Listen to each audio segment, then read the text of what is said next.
ഗസാതെരുവിലെ ചോര കണ്ടേ ഞാനും എഴുതട്ടൊരു കണ്ണീർ കാവ്യം. പിഞ്ചോമന മക്കളെ ചോരക്കായി ദാഹിച്ചലയുന്ന ചെന്നായ്ക്കൂട്ടം.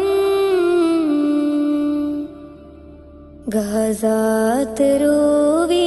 ചോര കണ്ടേ ഞാനും എഴുതട്ടൊരു കണ്ണീർ കാവ്യം.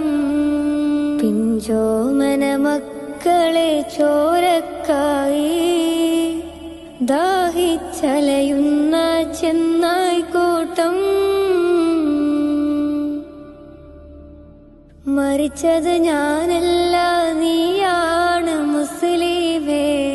ഫാസിസ തടവറയിൽ അടിമയായി നിൽപ്പോ നീ. എന്ന് തീരും ഈ കണ്ണുനീരും മോചനം നേടുകില്ലേ? ഫലസ്തീൻ ചിരിയെന്നത് കാണാക്കിനാവല്ല, അറബിപ്പൻ വിളയുന്ന കാലം വരുന്നുണ്ട്. തഖ്വ കൊണ്ട് നേടിടുവേ ഫാസിസം കര